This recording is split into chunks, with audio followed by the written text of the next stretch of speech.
નમસ્કાર વિદ્યાર્થી મિત્રો, પ્રકરણ નંબર 4 ભારતનો સાહિત્યિક વારસો તેના વિશે આપણે અભ્યાસ કરી રહ્યા હતા. તેમાં આપણે છેલ્લે પ્રાચીન ભારતીય સાહિત્યમાં વેદો વિશે અભ્યાસ કર્યો. વેદ કેટલા? તો કે 4: ઋગ્વેદ, સામવેદ, યજુર્વેદ અને અથર્વવેદ. વેદનો અર્થ પણ આપણે જોયો કે વેદનો અર્થ એટલે શું? તો કે જ્ઞાન થાય છે. ત્યારબાદ હવે આપણે જોવાનું છે ઉપનિષદો. તો વિદ્યાર્થી મિત્રો, ઉપનિષદો પણ એ આપણું એક સાહિત્ય જ છે. જોઈએ આપણે સાહિત્યમાં બ્રહ્માંડનો પ્રારંભ એટલે કે ઉપનિષદમાં એવું દર્શાવવામાં આવ્યો છે કે બ્રહ્માંડનો પ્રારંભ, શરૂઆત, જીવન શું, મૃત્યુ શું, ભૌતિક અને આધ્યાત્મિક જગત શું છે, અથવા જ્ઞાન, પ્રકૃતિ અને બીજા અનેક દાર્શનિક પ્રશ્નોનું વિવેચન કરવામાં આવ્યું છે, એટલે વર્ણન કરવામાં આવ્યું છે. બૃહદારણ્ય અને છંદોગ્ય એ શરૂઆતના ઉપનિષદો છે. જ્યારે ઉપનિષદો રચવાની શરૂઆત થઈ ત્યારે શરૂઆતના પ્રથમ ઉપનિષદો ક્યાં રચાણા? તો કે બૃહદારણ્ય અને છાંદોગ્ય. ઉપનિષદો સંવાદના સ્વરૂપમાં છે, એટલે કે જેમ આપણે વાતચીત કરતા હોય સંવાદવાળો, તમે ઘણી વખત ગુજરાતી વિષયમાં પાઠ જોયો હોય છે, પ્રકરણ એવા આવતા હોય કે સંવાદ સ્વરૂપે હોય, તો ઉપનિષદમાં જે સાહિત્ય છે એ સંવાદ સ્વરૂપે છે. મુક્તિકો ઉપનિષદોમાં તેની સંખ્યા 108 દર્શાવે છે. મુક્તિકો એટલે વાચકો ઉપનિષદમાં ટોટલ કેટલી સંખ્યા બતાવે છે? તો કે સંખ્યા 108 દર્શાવે છે. ત્યારબાદ જોઈએ આપણું સાહિત્ય બ્રાહ્મણ ગ્રંથો. બ્રાહ્મણ ગ્રંથોની રચનામાં શું છે? તો કે વેદોના મંત્રોનો અર્થ સમજાવવા માટે, એટલે કે વેદોમાં જેટલા મંત્રો લખેલા છે એનો અર્થ સમજાવવા માટે તેના પર પદ સ્વરૂપે રચાયેલી ટીકાઓનો બ્રાહ્મણ ગ્રંથોમાં સમાવેશ થાય છે. એટલે કંઈ પણ એમાં ભૂલ હોય કે સુધારાઓ હોય તો એને સમજાવવું, એ સમજાવટ કેમાં છે? તો કે બ્રાહ્મણ ગ્રંથોમાં છે. એમાં જુદા જુદા યજ્ઞો અને તેને લગતી વિધિઓ માટેનું માર્ગદર્શન આપવામાં આવ્યું છે કે કયા યજ્ઞ સમયે, કયા દેવતાઓના યજ્ઞ સમયે કઈ વિધિનો ઉપયોગ કરવો એ માટે માર્ગદર્શન આપવામાં આવ્યું છે. કેમાં? તો કે બ્રાહ્મણ ગ્રંથો. ત્યારબાદ જોઈએ આરણ્યકો. આરણ્યકો એટલે શું થાય? આરણ્ય એટલે વન થાય, જંગલ કયો તો પણ ખોટું નથી, વન અને જંગલ. શા માટે આરણ્યકો લખાણા? તો કે એક સમય એવો આવતો, આર્યો જ્યારે ભારતમાં વસવાટ કરતા ત્યારે આર્યો તેમના જીવનનો અંતિમ સમય છે ને એ જંગલમાં જઈને ગાળતા. પોતાનો રાજપાટ, વહીવટ એ બધું છોડી અને જંગલમાં જઈને વસતા અને ત્યાં સાહિત્યનું સર્જન કરતા, ત્યાં ગ્રંથો લખતા અને લખાણો લખતા. એ જે લખાણો અને સાહિત્ય લખાણાને એને આરણ્યકો કહેવામાં આવ્યા. આરણ્યકમાં આશ્રમ બાંધી, એટલે કે જંગલમાં આશ્રમ બાંધી અને સતત ચિંતન કરીને રચાયેલા તત્વજ્ઞાનથી ભરપૂર એવા સાહિત્યને આરણ્યકો કહે છે, જે આર્યો દ્વારા રચવામાં આવેલા છે. ત્યારબાદ જોઈએ વેદાંગ. આ સાહિત્યમાં કર્મકાંડો ઉપરાંત જ્યોતિષ, વ્યાકરણ અને ખગોળશાસ્ત્રનો સમાવેશ થાય છે. એટલે વેદાંગ એ સાહિત્ય એવું છે આપણું કે જેમાં કેનો વર્ણન થયેલું છે? તો કે કર્મકાંડો, ક્રિયાઓ બધી આપણી. એ ઉપરાંત જ્યોતિષ શું, વ્યાકરણ શાસ્ત્ર અને ખગોળશાસ્ત્ર વિશે પણ વેદાંગમાં દર્શાવવામાં આવ્યું છે. ભારતના 2 મુખ્ય મહાકાવ્યો આપણે બધાને ખ્યાલ છે, રામાયણ અને મહાભારત. તેઓ પ્રાચીન ગ્રંથો છે, આપણા ખૂબ જ જૂના ગ્રંથો છે.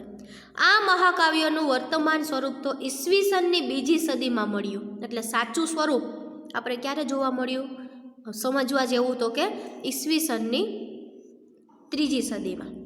રામાયણમાં શું છે? તો કે અયોધ્યાના રાજવી રામચંદ્રની કથા આપી છે. આપણે જાણીએ છીએ, આપણે રામાયણ ઘણી વખત જોઈ લીધું હોય છે. અત્યારે લોકડાઉન ગયું છે, એ લોકડાઉનમાં આપણે લગભગ રામાયણ અને મહાભારત છે સંપૂર્ણ જોયું જશે. તો કેટલીક આમ મુખ્ય પાત્ર જોઈએ તો રામચંદ્ર ભગવાન છે, પણ એ ઉપરાંત એ મહાકાવ્યોમાં ઘણા નાના મોટા અન્ય પ્રસંગો પણ આપવામાં આવ્યા છે અને અન્ય એવી દિલચસ્પ, એટલે કે આપણે ગમે, મનને માફક આવે અથવા તો સમજી શકીએ એવી આપણે કથાઓ આપેલી છે, ઘટનાઓ આપેલી છે. જેમ કે તમે જુઓ તો સીતાહરણ છે, ધનુષભંગ છે, વાલીનો વધ છે, રાવણનો વધ છે, લંકા દહન છે. તો આ બધી ઘટનાઓ છે જે રામાયણમાં અન્ય ઘટનાઓ તરીકે વર્ણન કરેલું છે. મહાભારતમાં લગભગ 1 લાખ શ્લોક છે. મહાભારત છે એ રામાયણથી મોટું છે અને લગભગ 1 લાખ શ્લોકનું વર્ણન છે. તે વિશ્વનો સૌથી મોટો કાવ્ય ગ્રંથ છે. પાંડવો અને કૌરવો વચ્ચે થયેલા યુદ્ધ તેનો મુખ્ય વિષય છે. તેમ છતાં તેમાં અનેક નાની મોટી વાર્તાઓ પણ જોડી દેવામાં આવી છે. તેમાં પણ એ ઘણી મોટી નાની મોટી સમજવા જેવી, જીવનમાં ઉતારવા જેવી, સંસ્કાર મેળવવા જેવી ઘણી એવી વાર્તાઓ અને ઘટનાઓને આવરી લીધી છે. મહાભારતમાં શ્રીમદ ભગવદ્ ગીતામાં ગહન દાર્શનિક સિદ્ધાંતોનું વિવેચન કરવામાં આવ્યું છે. મહાભારતમાંથી જ એક મહાન આપણું જે પુસ્તક છે ગીતા, એટલે કે શ્રીમદ ભાગવદ્ ગીતા, તેનું એમાંથી ઉદ્ભવ થયેલો છે. અને તે ભાગવદ્ ગીતામાં ગહન ઊંડા દાર્શનિક સિદ્ધાંતોનું, એટલે કે જીવન જીવવા માટે કેવા સિદ્ધાંતો હોવા જોઈએ તેનું વિવેચન કરવામાં આવ્યું છે. તેમાં મોક્ષ પ્રાપ્તિના 3 માર્ગો, જ્ઞાન, કર્મ અને ભક્તિ માર્ગનું વિવેચન કરવામાં આવ્યું છે. ખાસ ટીક કરજો, મોક્ષ પ્રાપ્તિના 3 માર્ગો કયા? જ્ઞાન, કર્મ અને ભક્તિ. ખાસ યાદ રાખજો વિદ્યાર્થી મિત્રો. રામાયણ અને મહાભારત બંને મહાકાવ્યોએ સદીઓ સુધી કરોડો લોકોના વિચારો અને સાહિત્ય સર્જન પણ ગહન પ્રભાવ પાડ્યો છે. ખૂબ ઊંડો પ્રભાવ પાડ્યો છે. કેને? તો કે રામાયણ અને મહાભારત. ભારતમાં સંસ્કાર સિંચનનું પ્રેરક કાર્ય પણ કર્યું છે. એટલે કે આ બંને ગ્રંથોએ ભારતના લોકોમાં સંસ્કારનું સિંચન કરવા માટે એક પ્રેરણારૂપી કામ કર્યું છે અને એક પ્રેરણારૂપી ગ્રંથ સાબિત થયા છે.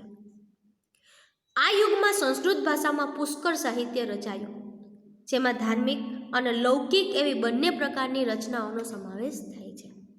પુરાણોએ આરંભિક વૈદિક ધર્મને સમજાવવામાં મુખ્ય ભૂમિકા ભજવી છે. એટલે પુરાણો, આપણા 18 પુરાણો છે. કેટલા? લગભગ 18 પુરાણો. આ 18 પુરાણોમાં વૈદિક ધર્મને સમજવામાં મુખ્ય ભૂમિકા ભજવી છે. આ સમયગાળા દરમિયાન અનેક શાસ્ત્રો અને સ્તુતિ ગ્રંથો પણ લખાયા. સ્તુતિ એટલે ઈશ્વરની જે પ્રાર્થના, સ્તુતિ કરવામાં આવતી હોય એના ગ્રંથો પણ લખાયા. આ શાસ્ત્રો વિજ્ઞાન અને તત્વજ્ઞાનના ગ્રંથો છે. દાખલા તરીકે કૌટિલ્યનું અર્થશાસ્ત્ર વહીવટી વિજ્ઞાનની કૃતિ છે. કૌટિલ્ય એટલે ચાણક્ય. ચાણક્યએ લખેલું જે અર્થશાસ્ત્ર છે એ અર્થશાસ્ત્ર વહીવટ કેમ કરવો રાજ્યનો, દેશનો, એ વહીવટ વિજ્ઞાનની કૃતિ છે. એમાં વહીવટ કેમ કરવો એના વિશે આખું વર્ણન કરેલું છે, અર્થશાસ્ત્ર વિશે.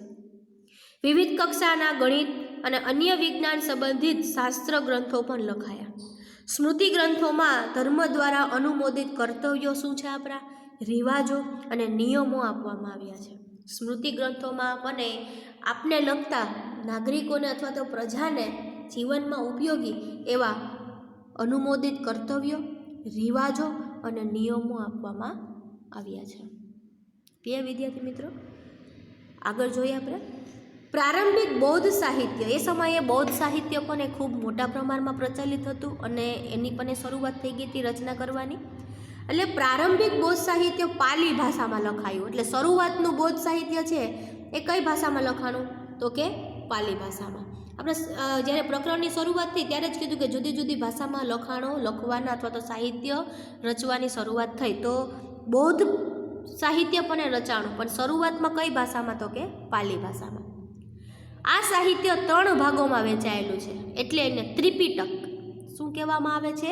ત્રિપિટક તરીકે ઓળખવામાં આવે છે. કેમ કે એના વિભાગ 3 છે બૌદ્ધ સાહિત્યના, જેમાં સૂત એટલે કે સૂત્ર પિટક, વિનય પિટક અને અભિધમ પિટકનો સમાવેશ થાય છે. આપણને ખાસ ટીક કરજો, બૌદ્ધ સાહિત્યના ત્રિપિટક જે છે એ ક્યાં ક્યાં છે? તો કે સૂત એટલે સૂત્ર પિટક, વિનય પિટક અને અભિધમ પિટકનો સમાવેશ થાય છે. આ ઉપરાંત બૌદ્ધ સાહિત્યમાં અન્ય ગ્રંથો પણ લખાયા કહેવાય છે. ગુપ્ત યુગને સંસ્કૃત કાવ્ય અને નાટકના વિકાસનો સ્વર્ણ યુગ કહેવામાં આવે છે. કયા યુગને? તો કે ગુપ્ત યુગ. ગુપ્ત વંશનો જ્યારે આખો યુગ હતો ત્યારે સંસ્કૃતમાં કાવ્યો અને નાટકો ખૂબ મોટા પ્રમાણમાં રચાયા, તેથી એને સ્વર્ણ યુગ કહેવાયો છે. આ સમયમાં મહાન લેખકોમાં કાલિદાસ, ભવભૂતિ, ભારવી, ભર્તુહરી, બાણભટ્ટ, માઘ ઇત્યાદિ એટલે વગેરેનો સમાવેશ થાય છે. એટલે ગુપ્ત યુગ દરમિયાન આ મહાકાવ્યો નાટકો અને કાવ્યો રચનાર કોણ હતા? તો કે મહાકવિઓ હતા.